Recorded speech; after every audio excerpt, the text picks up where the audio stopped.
5, 4, 3, 2, 1. All right, liftoff and the clock has started.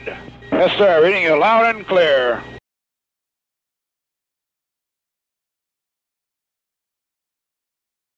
Very proud to be here today for this historic event. Before we get started, I would like to recognize our distinguished guests, the Honorable Thad Altman,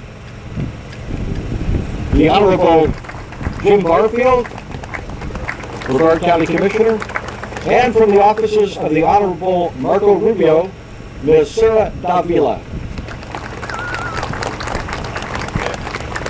We're standing inside the gates of Launch Pad 39B here at Kennedy Space Center, which in the late 1960s was open for business. Launch Pad 39A and 39B and Launch Pad 41 were the launch pads that we most recently opened for business until today. Today we're here to open up Launch Pad 39C, which is a small class launch vehicle site, the latest step in Kennedy's transition to a multi-user spaceport for both government and commercial providers and their customers. And with us today are some of the key players who have, for the last 4 years, worked on this Kennedy Space Center transition.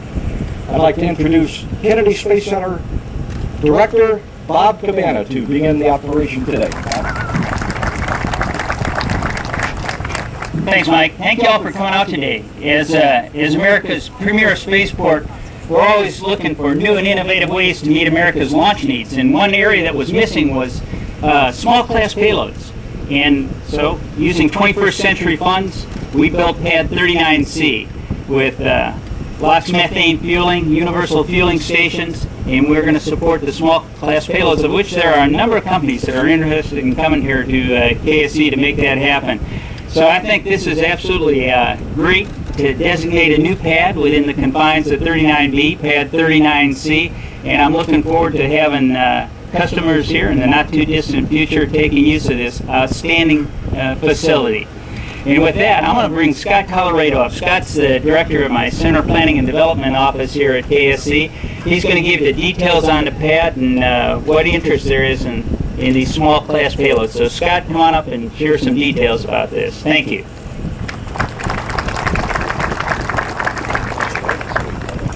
So thank you, Bob. First off, I'd just like to say that to put this in a little bit of perspective, over the last 4 years, we've gone through a major transformation. We started out in 2011. If you stop and think about it, we really had not much of a manifest. Shuttle was ending, space launch system didn't yet exist, and the commercial environment was not yet mature enough to really warrant doing a lot of what we're doing today. But you stop and think about it, today we now have 4 launch sites under construction, all of which will support human spaceflight. And like I say, we stop and think about that a lot because we've always had 2 launch pads basically dedicated to that purpose, and now we've doubled that. And so a lot of people don't believe me when I say that because they even work here and they don't realize that that's even possible. But if you look behind me, of course, there's 39B, which in 2011 was sanctioned as the Space Launch System pad. It's also a multi-use clean pad that's being designed for the heaviest rocket in the world. So we're proud of that, and it gets us in our foot in the door in the post-shuttle era for human spaceflight.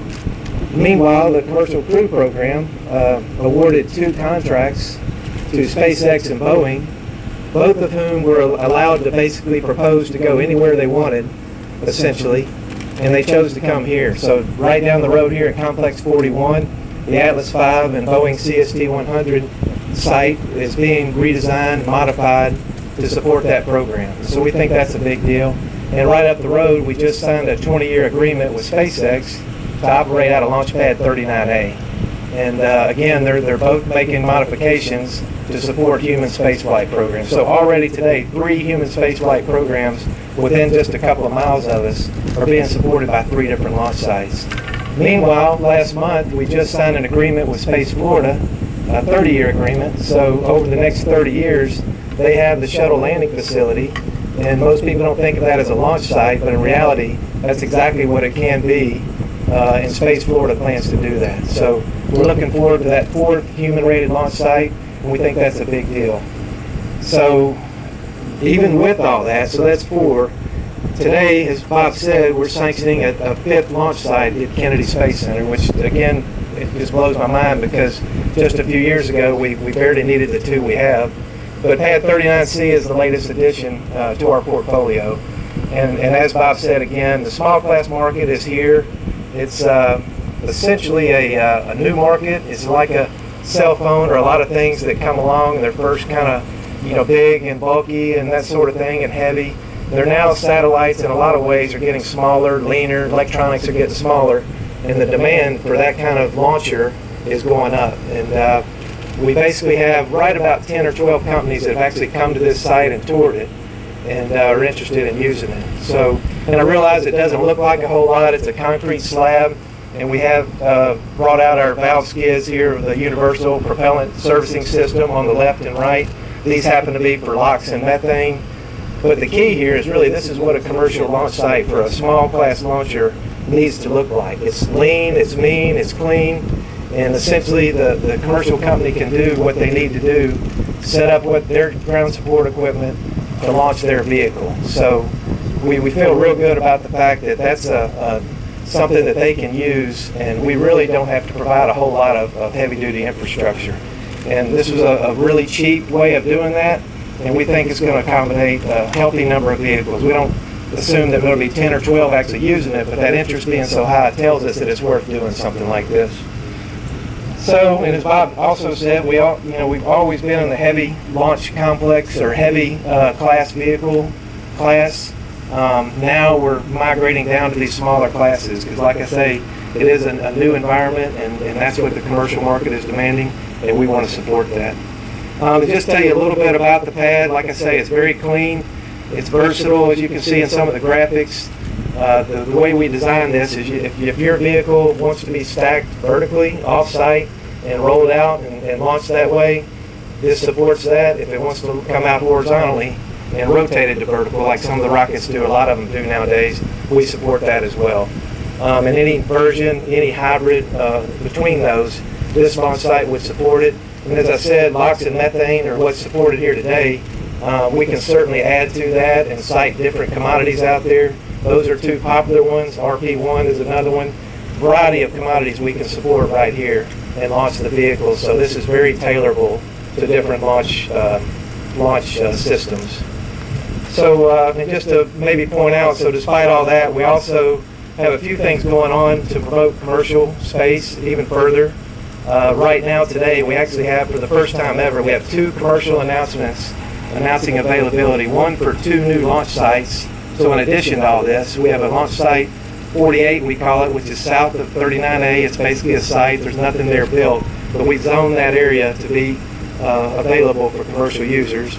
We also have launch site 49 north of 39B that could also be sited for commercial money. If they're willing and wanting to do that, it's available to do that. And we also, I just want to say, we continue to streamline our processes, and we are morphing to this multi-user spaceport. We're going from one that was a federal, maybe a more typical, conventional federal spaceport. Now we're going to multi-use. Our processes are being optimized, streamlined. We continue to look at that all the time to make sure that the commercial companies, when those launch rates go higher, then we'll be able to support that. So we're really excited about not only what we've done, but what we continue to do, because we want to make that as easy and commercial friendly as possible. So, what else? Oh, and I just want to say we are talking to more commercial companies. It never stops. As the Director of Center Planning and Development and the self-appointed Chief Optimist for Kennedy Space Center. Doesn't give me any more money, I don't think. Haven't found that out, but it is a good time to be optimistic, because as I said, we think we're doing some great things here, and we've accomplished a lot, but we're not done. We still have a lot we want to do. And I think my job is to recognize a few of the people that worked on this. Like I say, it doesn't look like much, but trust me, this is a difficult project to try to design this system right here amongst a launch pad right next to you. But it took a lot of talent to do it. We just want to recognize at least 3 project managers from NASA. Bill Simmons from the 21st Century. He's our 21st Century Launch Complex Senior Project Manager. Nick Murdoch, the Construction and Facilities Project Manager. and Robert Johnson, who's actually the head of this Universal Propellant Servicing System. You can clap for him. I'm not sure he made it, but he'll appreciate that when he sees it on TV. Also, we have Jones Edmonds and Associates, who actually designed the pad itself. I believe they're here, and their president or vice president, senior vice president, is Rich Kohler. I made y'all hesitant about clapping now that I'm not sure they're here. In pad construction, the firm that actually built the construction of the pad itself, Fraser Engineering, with Michelle Schultz as president and John Fraser the vice president. And finally, the UPSS fabricator. And if you get a chance to look at these up close, it's really a work of art. Fabricating something like this that looks good and is functional is a tough thing to do, but Precision Fabricating and Cleaning is here, and Jason Shah, their CFO, is representing them. So in closing, I'd like to thank the team that's developed this, and not only just this Pad 39C, but actually the last several years pulling together what has really been a remarkable transformation. Like I say, we're not done, but we really feel like we've accomplished a lot, and we'll continue to do so. Thank you.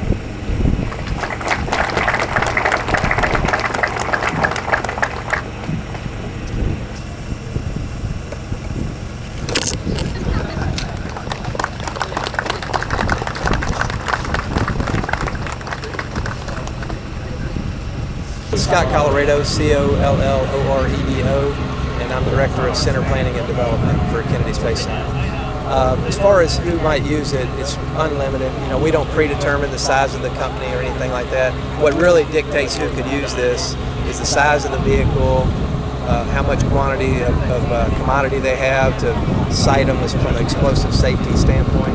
And essentially any company could develop a rocket that could be in that class. And so we're talking to a variety, and I would just say they're small companies, but there's also big companies. I mean, there's a wide range, and the fact that it's so variable and the companies bring their own ground support equipment, then it's very versatile. You're not going to see an Atlas or a Falcon or anything like that off of here, obviously. You're talking rockets that are in the order of 80 to 100 feet tall kind of thing, and you know, a lot leaner than what we're used to seeing around here.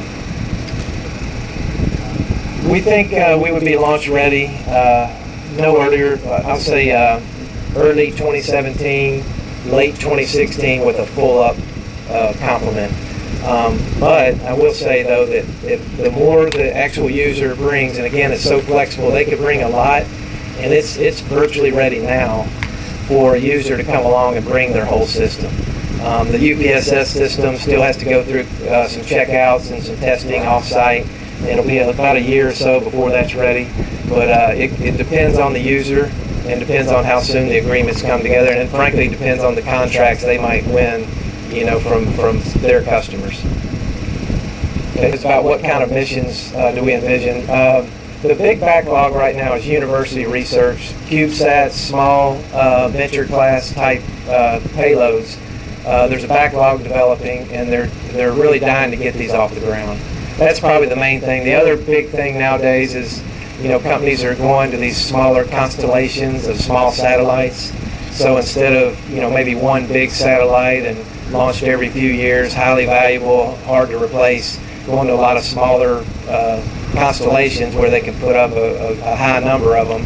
If you lose one, it's not as big of a deal.